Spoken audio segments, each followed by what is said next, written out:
Good people, what's going on? Welcome to episode 59, the Dome Podcast. Man, hip hop been on fire for the last few days, week or so.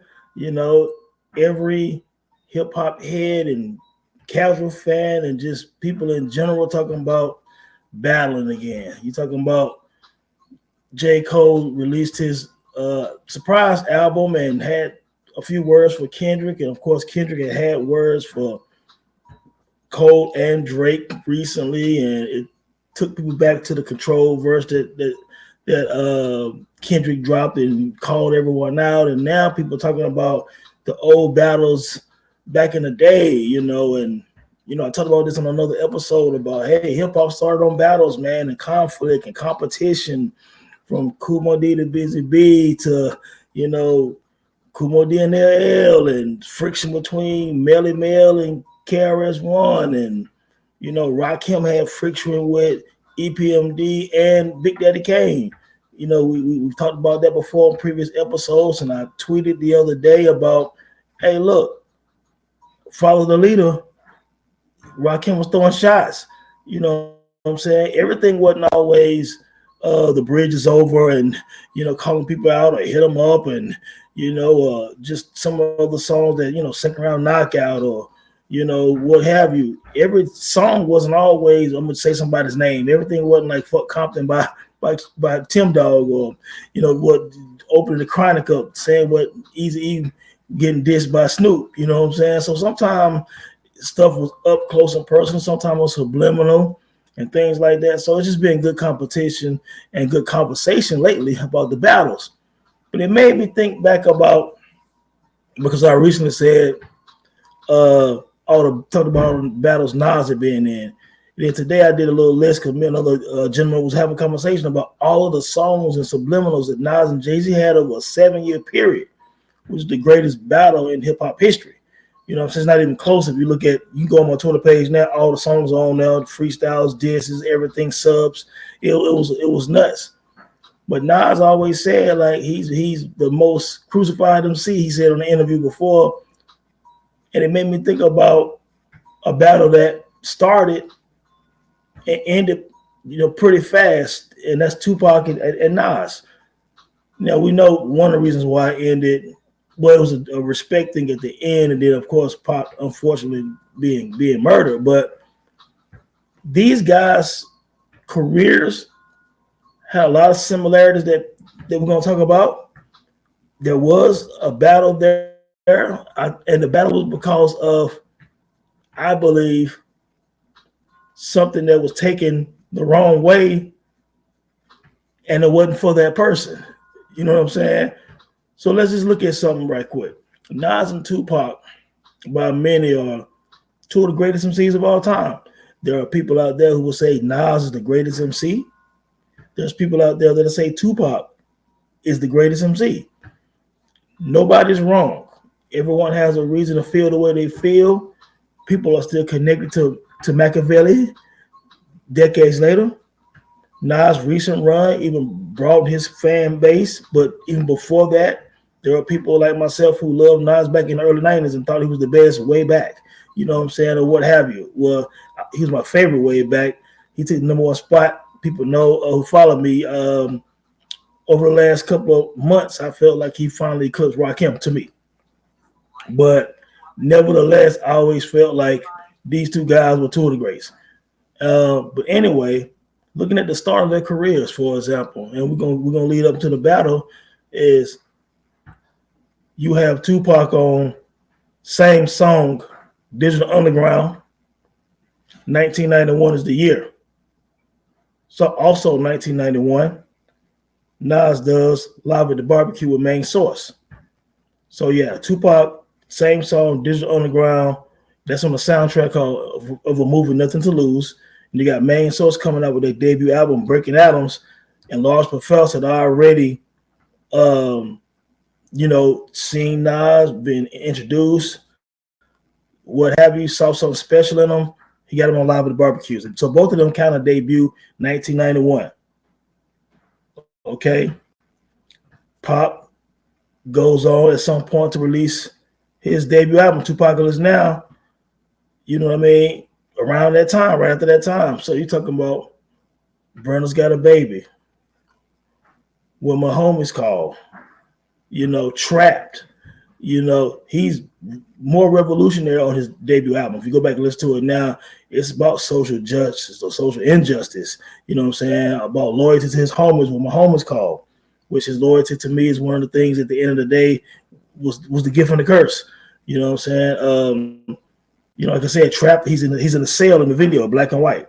You know what I'm saying? Brenda's Got a Baby based off a true story. Probably one of the most heartfelt, deepest rap songs ever. You know what I'm saying? So that's how Tupac came out the gate. Nas come out the gate. Well, 92, he drops Halftime. Obviously, he's writing Illmatic. He's a young dude. Illmatic drops in 94. Nas becomes this big star in New York underground, basically. And people don't understand that Nas didn't just come out and become this huge star in hip-hop. He was an underground legend in New York during that time because people in New York were saying, this guy's the next Rakim. Trust me, people all over the place. I'm from the South. We wasn't saying Nas the next Rakim and Nas the next greatest rapper all time. When Illmatic dropped, people was like, yo, that young dude from New York can rap. Yo, he nasty. Oh, that Source magazine gave him 5 mics, though, so that means dude gonna be something special. That's how a lot of people thought about Nas until later on. I know the popular thing to say he came right off the bat and became the king. He didn't. You know what I'm saying? Neither did Tupac. When Tupac came out, Tupac Now, it had semi-success. People liked him. The movie Juice came out. People like, yo, Tupac can act, man. He can rap. Brenda's dope. We love it. Whatever. Strictly for My Niggas come out. He has Round and Round becomes a club banger. You know what I'm saying? Other tracks on that become popular. You know what I'm saying? Keep Your Head Up becomes a massive hit. So Tupac is a star now. Around Strictly for My Niggas, he is a legit star. You know what I'm saying? Now, fast forward, Nas 2 years later, It Was Written comes out after Illmatic. Now he's become a star. He trusty stout. He's not just the boom bap kid anymore, as I always say. He's a star now. You know what I'm saying? If I Rule the World, Lauryn Hill, etc., Nas a star. Tupac became a star right before that, maybe 2 years before that. You know what I'm saying? Because the movie and also then the big songs like Keep Your Head Up and things of that nature. Now, 1995 for Tupac, goes to jail, Me Against the World comes out, Dear Mama comes out. You know what I'm saying? Me Against the World title track, So Many Tears. During that time, the Thug Life album comes out, that became a big hit on the underground. Again, Pac star just keeps rising, leading on up to 1996. You know what I mean? He got number one album in 1995 with Me Against the World.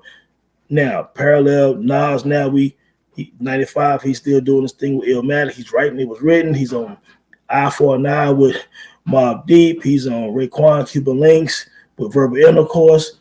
As you see, they both are rising. You know what I'm saying? But Pac is probably a little bit larger in the global scale because of the movies, Above the Rim, and all this stuff like that. But Nas is still a star too now. He's on his way to stardom. 96 comes, It Was Written happens. This is when the battle starts. Excuse me, people. The Message. There's been rumors that The Message was taking shots at Biggie. There's been rumors that The Message was taking shots at Jay-Z. There's been rumors that The Message is taking shots at Tupac. The problem is the line, fake thug, no love, you get the slug. See before gusto, your luck low. I didn't know till I was drunk, though. You freak niggas played out. Get 8 out. Prostitute turns, I got the gauge out. 96 ways are made out.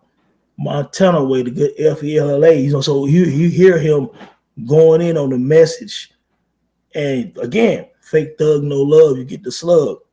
Thug Life. Pac is really kicking the Thug Life album just came out 2 years before that. He's running with the Thug Life whole thing anyway. He's talking about it on interviews, his definition of Thug Life, what it meant to him, what it meant to the community. So when you say fake thug, no love, he's like, wait a minute, this dude talking about me. You know what I'm saying? Now, also with that, See Before Gusto, that's acting. Tupac also was an actor. He's already had Juice. Some people say he changed when Juice came out and became that character. Even though he was militant anyway, he was about that anyway. But people thought he got worse with after Juice. He stayed in character. Some people did say this back then. People I know ain't the popular thing right now to say, Not saying people saying he's a fake, and I'm just saying because he did some real stuff too. We know about the off-duty cop stuff and all the stuff that happened in Atlanta, the stuff that happened in Oakland with the police. Yes, Pac was in the street some. So, okay. But there were certain people saying he stayed in character from Bishop. So when Tupac hears Fake Thug No Love You Get the Slubs, even before Augusto, he's like, this dude talking about me. Even though a lot of people now talking about, when he talk about Lex with TV Sex the Minimum, he's dissing Jay-Z because Jay-Z on Dead President's video with the legs. Jay-Z talking about the legs. Nas didn't show up to, I think, 1 or 2 sessions for Reasonable Doubt, and all of that maybe felt some way already about Jay. Didn't really feel him like that, even though they knew each other already, because Jay and Nas were really on tour at one point with Lost Professor. You know what I'm saying? Lost Professor did say some of the conversation, like, yeah, Jay did had a gun, you know, on tour that he talked about on Takeover and stuff like that. When I showed you first Take on tour with Lost Professor, all of that. So they knew each other, everything like that. You seen the picture online with Nas and Jay sitting in some bar or something together way back then. So they knew each other. But nevertheless, some people are saying he was talking about Jay-Z in the message and Big in the message, which sparked off, you know, because him and Big had already done some subliminals, and they kept doing that for a minute. And you even heard that on Life After Death after Big passed. But nevertheless, Pac heard that. Not a good thing, because now a lot of information came out about a lot of the outlaws talked about they remember Tupac listening to It Was Written a lot when it came out. They said he was studying It Was Written. I think maybe Pac had already heard I Gave You Power, because he did me and My Girlfriend, and used the gun symbolism as well. Now we know that Organized Confusion had Stray Bullet a couple of years before that. It might have been on the 1994 Organized Confusion album. Nevertheless, and I've talked before about Nas and Pharaoh having a lot of similarities and influencing each other, because, you know, Pharaoh had Pharaoh had In Vitro, Nas had Fetus. They ended up being on Lost Tapes. I think that should have been on the I Am double CD. Of course, Stray Bullet and I Gave You Power. And then Nas did Undying Love on I Am. And then years later, Pharoah Monch did a Trilogy on Desire album. You know what I'm saying? So, but nevertheless, rappers influence each other. Nothing wrong with that. They all do, especially the greats. But they said Tupac was listening to It Was Written. And if I'm studying something, showing you love, saying, man, dude, Nas nice, and I hear you dissing me, dog, you know, I got a problem with that. So that's when that kind of kicked off, where next thing you know, and Pac, a fast worker, he does the Me and My Girlfriend, but he come back and does Against All Odds. You know what I'm saying? But, you know, he does Against All Odds, and he bombing on Nas. But even before that, you know, you heard some of the unreleased joints. Now he was already throwing some of them subliminals. Well, I agree with subliminals. He was saying stuff about Nas and Jay and Big and a lot of people on a lot of songs that end up being on those Machiavelli mixtapes that the Pac passed. You know what I'm saying? So the in his eyes, the war was on. And then the interview with the MTV, he was like, we're going to take over and we're going to basically bomb on all these fake, you know, these fake guys, the Nas and all that stuff like that, whatever. He was just talking about Death Row East and taking over. And he's like, weak rappers like Nas, you know, so it was starting then. You know what I'm saying? And all the subliminals. And then a couple of years ago, people heard that Nas, a little snippet of that song when he said running over this Machiavelli and all this stuff like that. So Nas had little joints and subliminals too. So now that war is kind of between Nas and Tupac at start. And it's unfortunate because at the time I'm thinking, I love both of these guys. Because 96 was a big year in hip hop, one of the greatest years in hip hop. Pac was on fire because All Eyes on Me. 5-6 million. He was Death Row. During that spring, Pac was the biggest rapper in the world. You know what I'm saying? And then, of course, now it became, you know, more global. It Was Written that summer. You know what I'm saying? But Pac was already massive because they hit him up. Death Row, All Eyes on Me, you know, Ambitious of a Rider. You know, so I Ain't Mad at You. I mean, all of this stuff. You know what I'm saying? It was just, he was everywhere. You know what I'm saying? Then he was putting together the One Nation album with like Greg Nice and Smith and West and Black Moon and Boot Camp and all of that, and Goody Mob, which people end up saying the leaked video of him and Goody Mob in the studio together. So Pac was doing a lot of stuff. You know what I'm saying? So he was on fire. You know what I'm saying? But just channeling backwards for a minute, it's hard to see two people that great at the time potentially about to go to war because so many similarities. I talked about 1991 already. Think about the love for their mothers. You know what I'm saying? Tupac does Dear Mama. He has a complicated relationship with his mom. People know that. He left home, got kicked out, this, different times. Complicated, but loved and respected his mom enough to make one of the most heartfelt songs in music history to me. Not just hip hop. You know, Dear Mama is something that crosses over to every genre of music. You know what I'm saying? And just think about the words in the song, the music production to the song. I mean, it'll live on forever. You know what I'm saying? As long as music is here, Dear Mama will be here.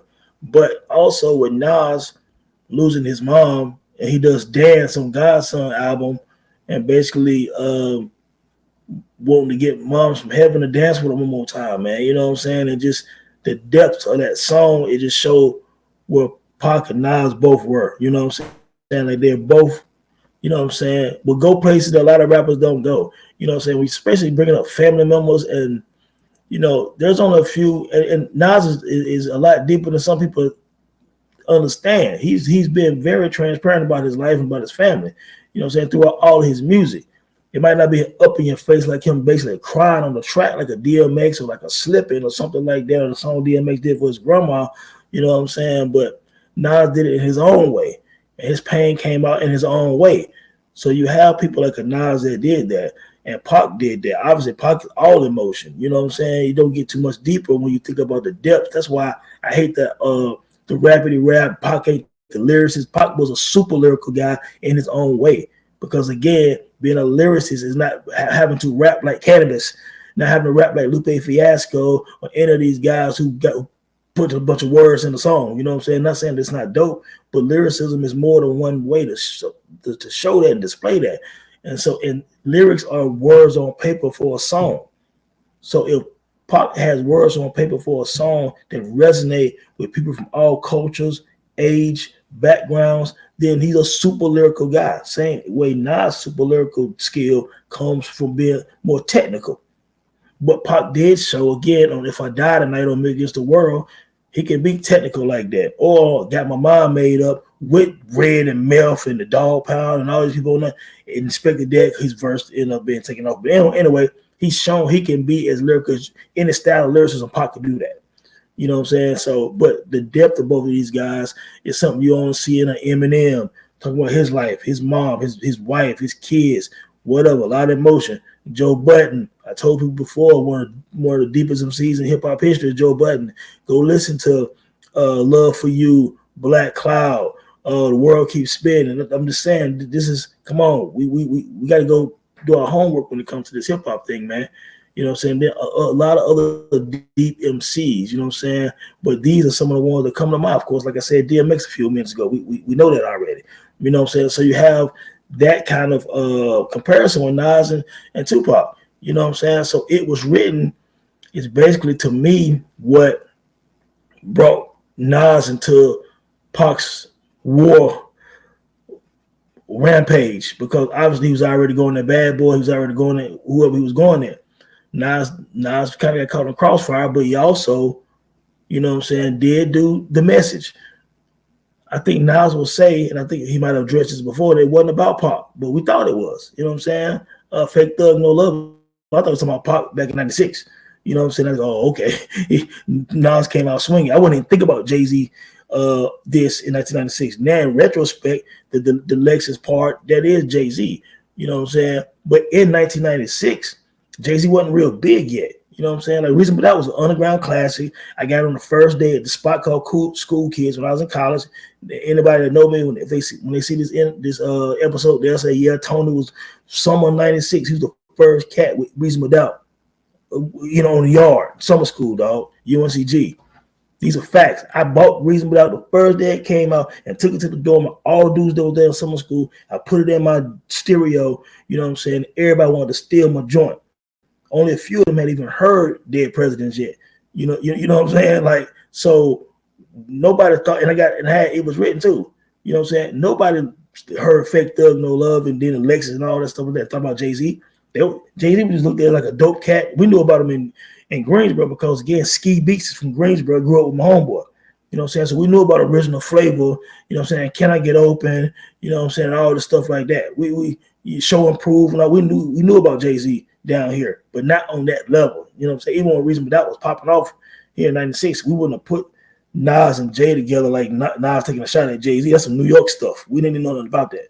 We heard Fake Thug, No Love, and we said Nas is talking about, you know what I'm saying, about Pac, maybe Nas jumping in it because Pac going at the East Coast. You know what I'm saying? Pac going at Biggie, Pac going at Bad Boy and all that stuff. So maybe Nas is jumping in to protect New York, help protect New York, you know what I'm saying? Because we wasn't even at the time thinking about the subliminals in 96 between Biggie and Nas like that. You know what I'm saying? That's why when he did Last Real Nigga Live on Godson later, he was like, let me tell you about my Biggie wars. Who you thought Kicking the Door was for? But that's my heart. When I heard Kicking the Door in 1997, I wasn't thinking about Nas. I was thinking about Boot Camp Click and J. Rue and all of them because we know J. Rue and I already did One Day and all these other songs on Wrath of the Math in 96. You know what I'm saying? A year before 11th of Death dropped, which was been written in 1996. So it makes sense. He heard what J. Rue was saying. And also we know Primo has talked about Biggie saying, yo, you run with them. You know what I'm saying? Like Biggie had words about J. Rue to Primo. You know what I'm saying? So we thought, and we already know OGC had that video, you know what I'm saying, with the do imitate Biggie, you know what I'm saying, and Junior Mafia and all that stuff. So I thought Biggie was only talking about Boot Camp Click. I didn't know Biggie was talking about Nas till Nas said something on Godson Last Real Nigga Live. And I think if most people being honest, they didn't know unless maybe you was in New York and you was privy to some of the rumors in the streets of New York, but we didn't know that down south. You know what I'm saying? So again, when it came to the Nas and Tupac, you know, we absolutely thought Nas taking shots at Tupac. We didn't think about nobody else. You know what I'm saying? Tupac took offense to that, made the songs, man. Obviously, at some point, all this happened like summer 1996. Pac is dead a few months later. Obviously, Suge Knight told the story. All the Pac friends told the story, and you can hear, Pac had said to Suge Knight, yo, man, I'm going to take them, after they met at Bryant Park or something like that, after the award show, they talked, they pieced it up.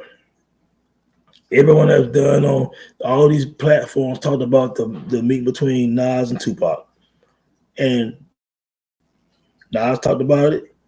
Fatal Hussein Homeboys was there. And the two dudes that did the interview with, I don't know if they was with the Art of Dialogue or if they was with, I don't know who they was with.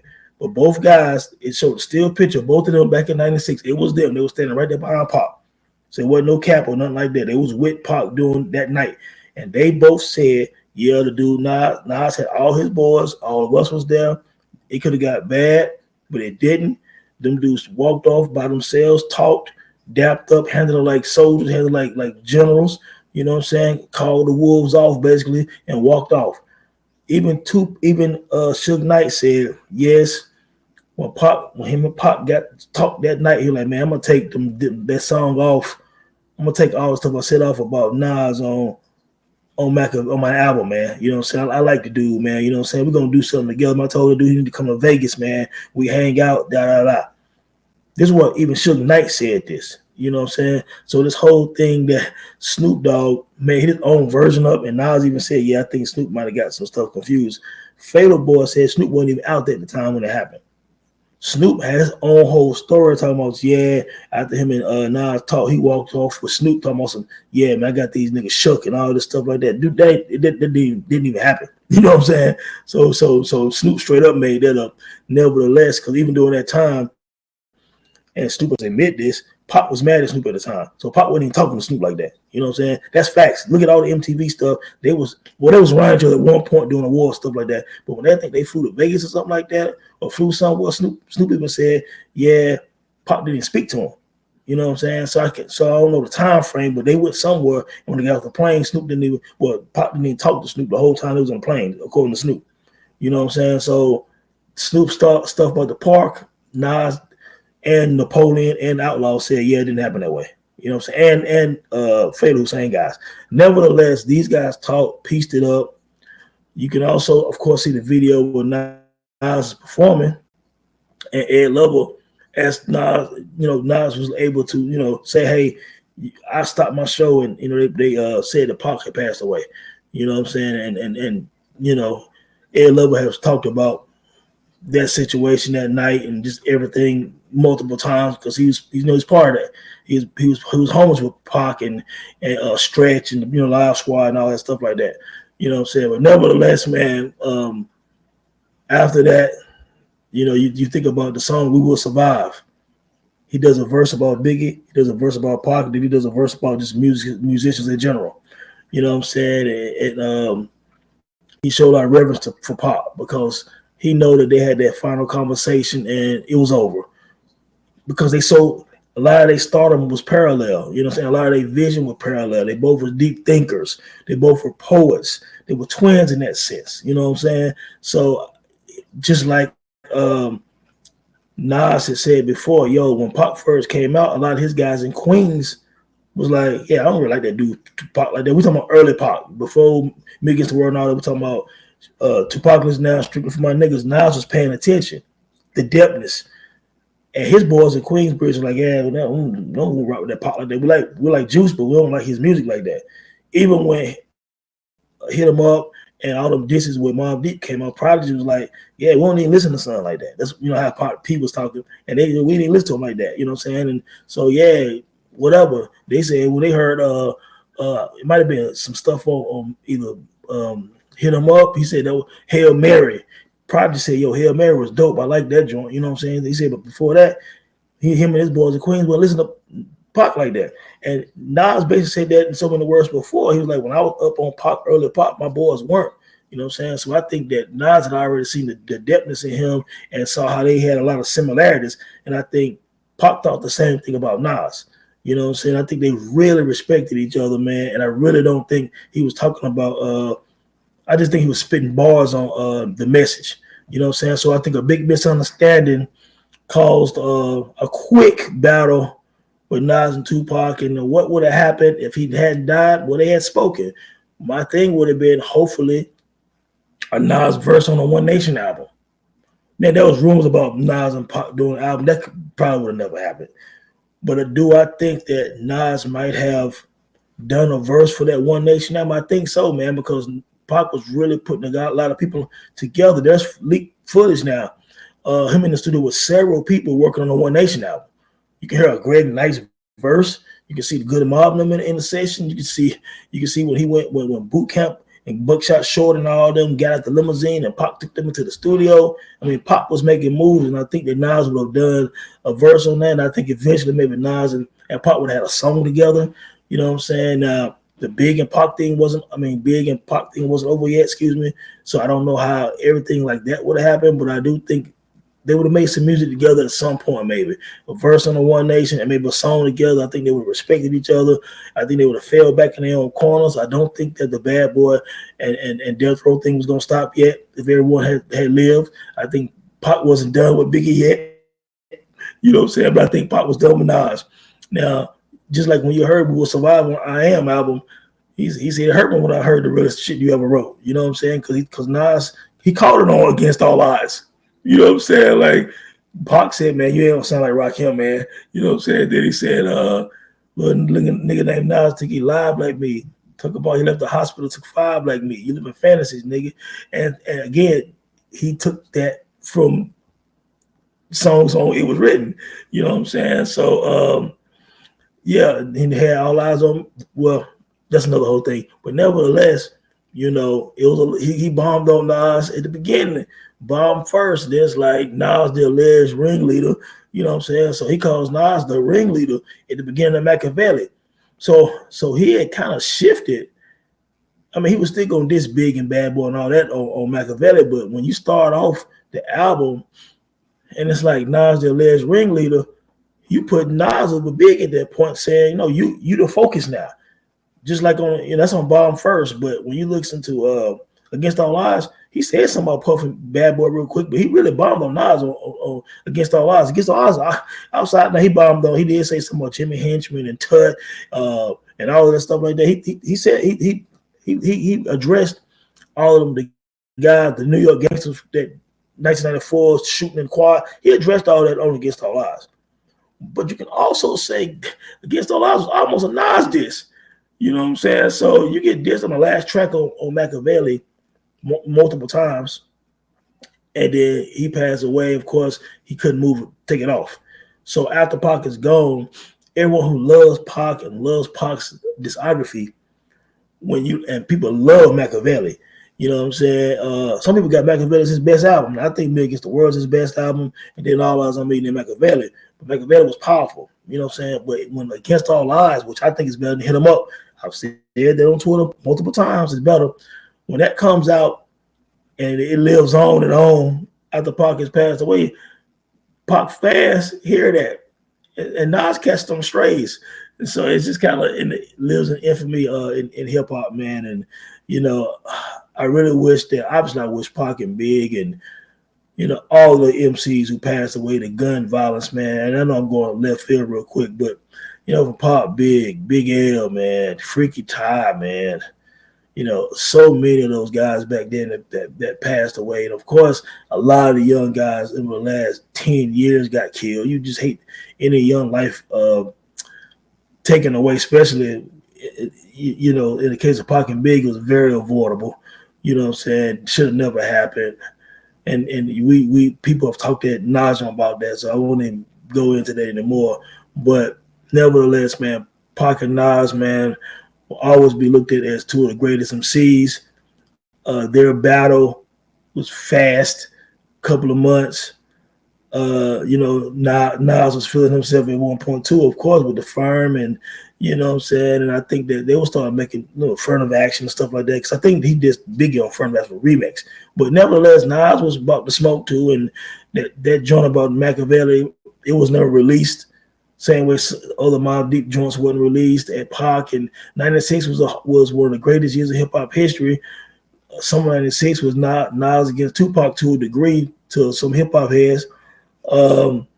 It was a year of amazing albums. It's one of the top 3 years in hip hop history to me. You know what I'm saying? But yeah, that was a fast thing. There was a lot going on that year, man. And you know, in the parallel between these two guys and the depthness in their careers, man, it was really amazing. And thankfully, we still got Nas with us. Turned 50 last year, still putting out amazing music. Hate that we didn't get to see Pac through, you know what I'm saying? Because he had so much more to give, and everyone knows that with his talent, the motion, the passion, the charisma, everything. He had the full package, man, and we never got to see him age into, you know, potentially even greater man. You know what I'm saying? But yeah, I'm glad those two guys at least got a chance to have a conversation. Nobody ever know what they talked about. Nas has never really said everything, but it was respect, he said, and he left it at that. You know what I'm saying? And it's one of them things, man, where it'll be talked about in the lore of hip hop, man, forever, man. But at any rate, man, episode 59, man, I don't want to hold you too long, man. Pac gets Nas, man, and hey, that's it, man. Peace.